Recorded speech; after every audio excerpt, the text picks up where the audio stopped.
For years, everyone thought they knew where Brianna stood.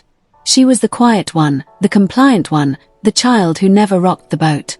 While other kids questioned, rebelled, or walked away, Brianna stayed seated, eyes down, voice soft, tears always ready on cue. She was the proof Kody and Robin pointed to when they wanted to show the world that their home was still functioning, still righteous, still safe. She was the loyal soldier. Or so we thought. Because sometimes the people who look the most obedient are not loyal at all. Sometimes they are just surviving. Last night, everything changed. A single deleted post from a private Patreon account, shared briefly, screenshot instantly, then wiped, cracked open a reality that feels darker than anything we ever watched on camera. The post didn't come from a random troll or a faceless account chasing clout. It came from someone connected closely enough to know details that were never meant to leave the walls of the Shira chateau. And buried inside that post was one detail so disturbing, so specific, that it sent the internet into a frenzy within minutes. According to that insider, Kody Brown allegedly smashed a cell phone with a hammer in the driveway of his Flagstaff mansion during a violent outburst. Not tossed. Not confiscated. Smashed. Over and over again. But the most chilling part wasn't the destruction. It was whose phone it was. It wasn't Kody's. It wasn't Robin's. According to the leak, it belonged to Brianna. That detail alone reframed everything. Because a smashed phone isn't just broken hardware. It's severed communication. It's isolation. It's control. And if that phone really was Brianna's, then the question becomes unavoidable. Why would a grown man feel threatened enough by his own adult daughter's device to destroy it publicly, violently, and deliberately? The answer, if the sources are to be believed, is that the phone wasn't just a phone. It was Brianna's lifeline. Her escape hatch. Her only private connection to the outside world. Inside Robin's house, insiders say, the atmosphere has changed. What once looked cluttered and chaotic has reportedly turned claustrophobic and suffocating. After years of loss, Christine leaving, Yanel distancing herself, Mary drifting into irrelevance, and most of his biological children cutting emotional ties, Kody allegedly became obsessed with control. According to people close to the situation, he believes information itself is dangerous. Comments, texts, social media, opinions, he views them all as poison. And in his mind, the only way to stop poison from spreading is to eliminate the source entirely. Sources claim that after Garrison's tragic passing and the backlash that followed, the rules inside the mansion tightened dramatically. Not just curfews or expectations, but digital surveillance, parental controls on Reuters, monitoring software, location tracking that was no longer optional. Every message watched. Every movement logged. In that environment, privacy didn't exist. And Brianna, despite being an adult, was still living under those rules.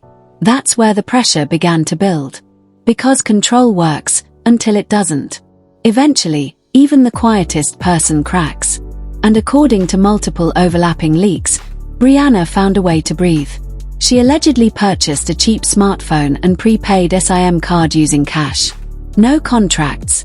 No names. No digital trail. Just enough to speak freely without being watched. The irony is painful. The child who followed every rule had to break the biggest one just to exist as herself. The theory goes that Kody found the receipt by accident, or maybe not. Paranoia has a way of creating its own justifications. He was allegedly going through the trash, searching for proof of disloyalty, when he found it. A receipt that didn't match groceries, decor, or anything Robin normally buys. A receipt for a burner phone. Cash purchase. No explanation. And suddenly, every fear Kody had been nursing exploded into certainty. According to insiders, what followed wasn't a conversation. It was an interrogation. The house allegedly went into lockdown mode. The nanny was sent home. Doors were closed. The air changed. Kody, holding the receipt, demanded answers. Robin cried. She framed it as betrayal, as dark energy invading their sanctuary. Brianna, cornered and outnumbered, eventually handed over the device. And that's when Kody looked inside it. What he allegedly found wasn't teenage rebellion. It wasn't gossip. It wasn't even romance. It was something far more threatening to him. Truth. Messages sent in the early hours of the morning. Encrypted apps. Conversations held when the rest of the house slept. And the recipient of those messages wasn't a friend, or a stranger, or a secret boyfriend. According to the leaks, it was Christine. That revelation changes everything. In Kody's world, Christine isn't just an ex-wife. She's the enemy. The woman he believes dismantled his authority and turned his children against him. If Brianna was talking to Christine, confiding in her, asking for help, then in Kody's eyes this wasn't communication, it was treason. One alleged message, recreated from descriptions circulating online, captures the desperation perfectly. Brianna reportedly wrote that she couldn't breathe in the house anymore, that the walls were closing in, that Kody was spiraling again. And then came the question that sealed her fate.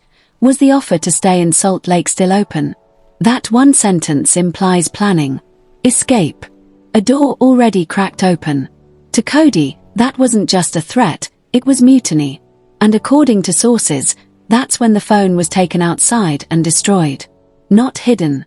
Not quietly erased. Smashed publicly in the driveway like a warning. A message without words. There will be no exit. But here's the mistake Kody allegedly made. Phones break. Clouds don't. Screenshots live. And someone smart enough to hide a burner phone is smart enough to back up what's on it. The destruction didn't erase the evidence. It only escalated the situation. Because after the phone was destroyed, Brianna reportedly went silent. No posts. No activity. No digital footprint at all. And that silence was noticed. Christine noticed. From her side, the conversation had ended abruptly. One moment there was fear, urgency, a plea for help. The next, nothing. And Christine knows Kody's temper. She's lived through it. She's seen what happens when he feels cornered. So she didn't wait. She didn't hope for the best. She made a call. A welfare check. A call that would bring police to the gate of the Shira Chateau the very next morning. That call marks the moment this story stopped being reality TV drama and crossed into something far more serious. Because when law enforcement arrives at your home asking to verify the safety of an adult child, everything changes. According to a blurred dispatch log circulating privately, the call came from a woman in Utah. The concern was for a 21-year-old female whose phone had disconnected during distress. The timing matched perfectly. And when police arrived, they didn't walk to the front door. They were met at the gate. According to multiple reports, Robin intercepted them. Calm. Controlled. Insistent. She allegedly framed it as a misunderstanding. Family drama. Privacy. Nothing to see. But welfare checks don't end until officers verify safety. The hours after the phone was smashed are the most dangerous ones, because that is where silence turns into strategy. According to insiders, after the police lights faded from the gate and the officers left without stepping foot inside the house, Kody and Robin believed the situation was contained. They believed authority had won. They believed Brianna had been broken down enough to submit. That assumption may have been the single greatest mistake they ever made. Because people who grow up under constant control don't just learn obedience, they learn timing. Inside the Shira Chateau, the atmosphere was allegedly suffocating. The house that once presented itself as a safe haven now felt like a pressure chamber. Every sound echoed. Every footstep felt watched. According to whispers from those familiar with the layout, internal doors were closed, movement restricted, and Brianna's remaining privileges were stripped away within minutes. No internet. No transportation. No privacy. She was, by all functional definitions, placed under house arrest. And yet, even then, the control wasn't complete. Because fear sharpens the mind, and Brianna had been afraid for a long time. This is where the timeline becomes critical. The phone was allegedly destroyed sometime around 9 in the evening. Police arrived at approximately 10:45. That leaves nearly 2 hours unaccounted for, a blackout period. 2 hours where shouting allegedly filled the house. 2 hours where accusations flew. 2 hours where Kody's authority was tested in a way it never had been before. Insiders say this wasn't about discipline anymore. This was about humiliation. Kody's image of himself as the respected patriarch had just collapsed. If Brianna, the loyal one, was plotting an escape, then no one inside that house truly belonged to him. During those hours, sources believe Brianna made a decision that changed everything. She didn't wait for rescue. She didn't believe the police would save her. She didn't trust that compliance would protect her. Instead, she prepared. Quietly. Efficiently. People who live in high-control environments often keep emergency plans without realizing it. They memorize blind spots. They notice which doors creak and which don't. They learn when attention shifts. Brianna had been watching for years. She knew when to move. The arrival of the police, according to one emerging theory, wasn't a failure, it was a diversion.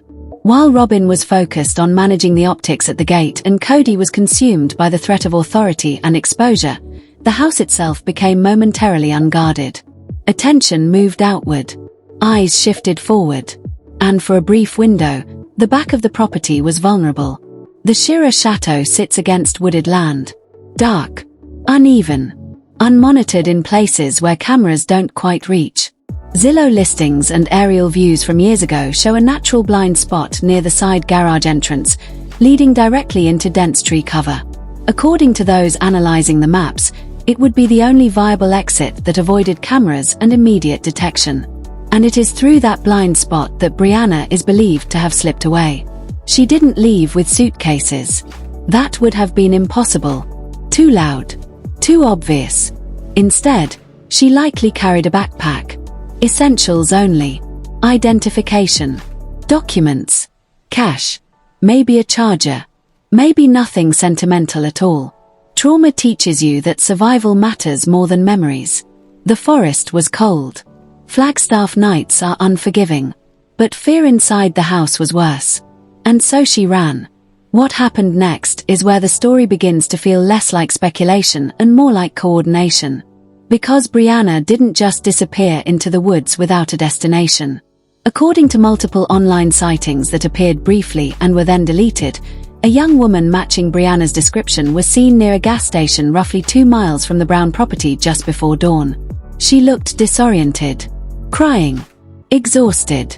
And then she got into a vehicle. The detail that set the internet on fire was the license plate. Utah plates. That one detail ties the entire narrative together. Utah isn't random. Utah is Christine's territory. Utah is where Brianna allegedly asked to go. Utah is where safety was promised. And if that car truly came from Utah, then this wasn't a spontaneous escape, it was an extraction. Internet sleuths began connecting dots almost immediately. Reddit threads popped up and vanished. Screenshots circulated privately. One user described seeing a grey SUV idling with its lights off on a rural road late at night. Another claimed to see a small figure emerge from the tree line carrying a backpack. The car sped off immediately, heading north. Toward Utah. Toward freedom. Back at the house, the realization came too late. According to unverified but persistent reports, Kody and Robin eventually went to check on Brianna again. To lecture her, to demand passwords, to reinforce control. And that's when they found the room empty. The bed untouched. The window cracked. The silence absolute. This wasn't defiance. This was escape. What followed, sources say, was panic. Not grief. Not concern. Panic. Kody allegedly began patrolling the neighborhood in his truck, scanning the woods with his headlights like a hunter who had lost prey. But the trail was already cold. Brianna was gone. And worse for him, she was gone with help. By morning, the family dynamic had shifted irreversibly. Normally, when one of the children distances themselves, Kody responds with emotional exile. He erases them, declares them disloyal, moves on. But Brianna was different. Brianna knew too much. She had lived inside the mansion during the most secretive period of the family's life. She had heard the conversations when cameras were off. She had seen the money flow. And if she spoke, the narrative Kody and Robin built for years would collapse. That is why, according to multiple sources, the legal panic began almost immediately. Not a missing person report, because Kody allegedly knew exactly where she was. Instead, preparations for legal retaliation, claims of manipulation, interference, undue influence. The goal wasn't to find Brianna. It was to control the story. Meanwhile, silence spread across social media. Christine stopped posting. Yanel went quiet. Mary disappeared from her usual routines. That kind of silence doesn't happen by accident. It happens when lawyers are involved, when phones are turned off, when people circle wagons to protect someone vulnerable. Whatever happened that night wasn't just family drama anymore. It was a crisis. And Brianna, wherever she was, had crossed a line that couldn't be uncrossed. She had left the house. She had defied the patriarch. She had chosen the family she was told to fear over the one that claimed to protect her. And that choice was about to ignite a war. Because Kody Brown does not lose quietly. And he was just getting started. By the time the sun rose over Flagstaff, the situation inside the Shira chateau had shifted from confusion to calculation. Whatever panic followed Brianna's disappearance hardened quickly into something colder, something far more dangerous. According to insiders, Kody didn't waste the morning searching. He didn't call hospitals. He didn't file a missing person report. Instead, he began making calls of a different kind. Calls that don't come from fear, but from a need to regain control. Because this wasn't just about a daughter leaving. This was about a liability escaping. Brianna had lived inside that house during the years when the family was most fractured and most secretive. She had watched money move. She had heard conversations never meant for cameras. She had seen the difference between the version of events presented on television and the reality behind closed doors. And now, she was free. That terrified Kody more than rebellion ever could. Loyalty can be enforced. Silence can be coerced. But once someone leaves with knowledge, the entire structure becomes unstable. That is why, according to multiple overlapping leaks, legal documents began circulating almost immediately. Not finalized filings, but drafts. Language being tested. Angles being explored. The most disturbing phrase appearing again and again in these alleged documents was vulnerable dependent. It's a term loaded with implication. By labeling Brianna this way, Kody could attempt to sidestep the fact that she is legally an adult. He could frame her escape not as a choice, but as manipulation, influence, kidnapping without chains. The target of that narrative was clear: Christine. According to the leaks, Kody's legal strategy hinges on painting Christine as a predator rather than a protector. Someone who exploited emotional instability. Someone who used secret communication to poison Brianna against her father. In this version of events, the burner phone becomes a weapon, not a lifeline.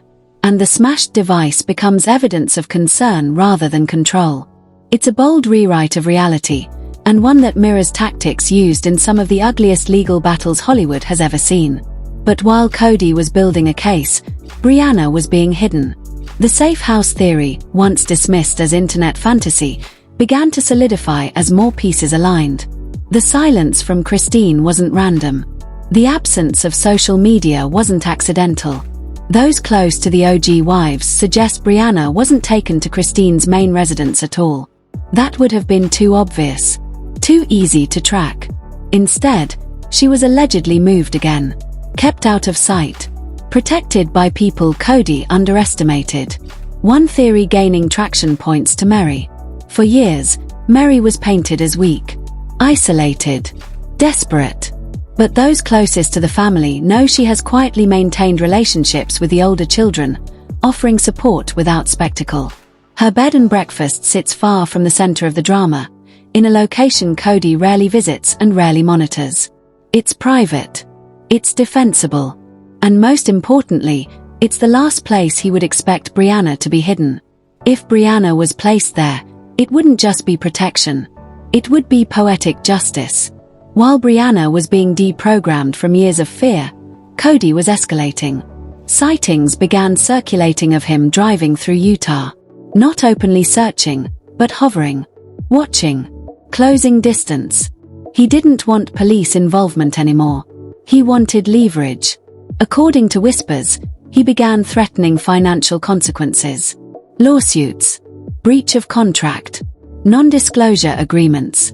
It's long been suspected that adult children appearing on the show signed NDAs. If Brianna signed one too, Kody could weaponize it. Speak, and you lose everything. Stay silent, and maybe you'll be forgiven. But silence may no longer be an option. Because Brianna didn't leave empty-handed.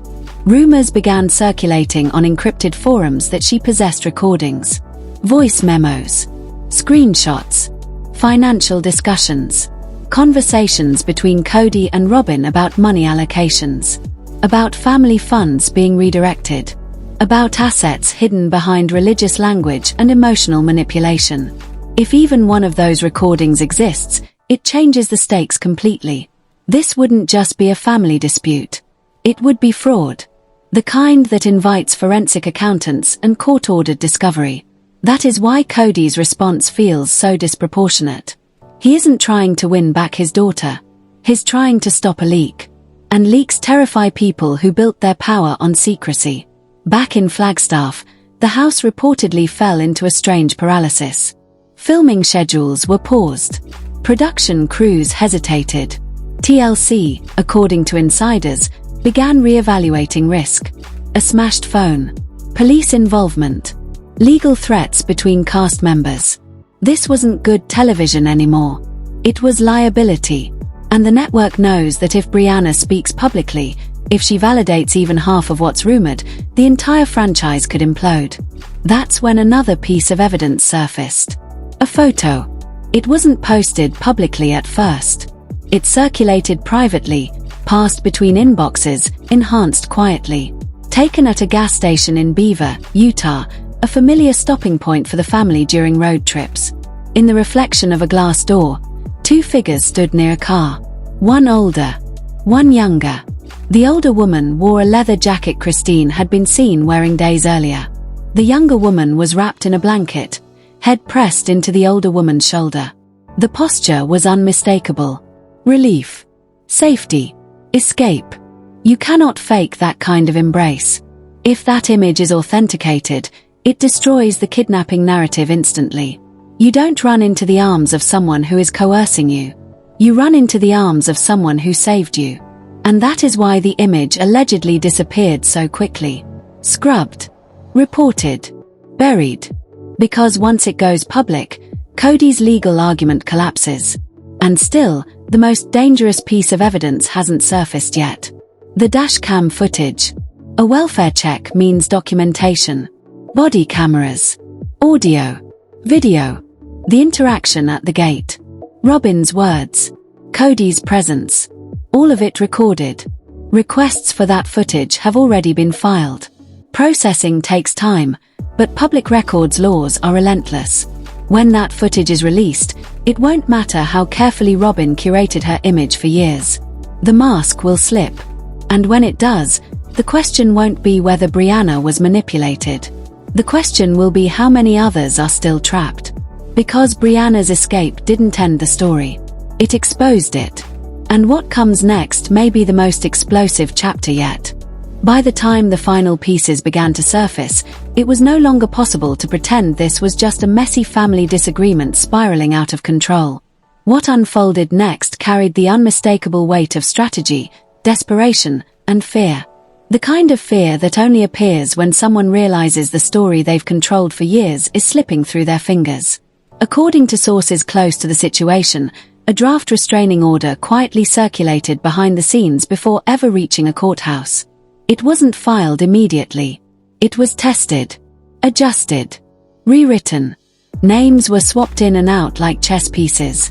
The language was chillingly precise, framing Brianna not as a runaway adult, but as someone at risk, someone whose decision-making capacity could allegedly be questioned. The implication was clear. If Kody couldn't force her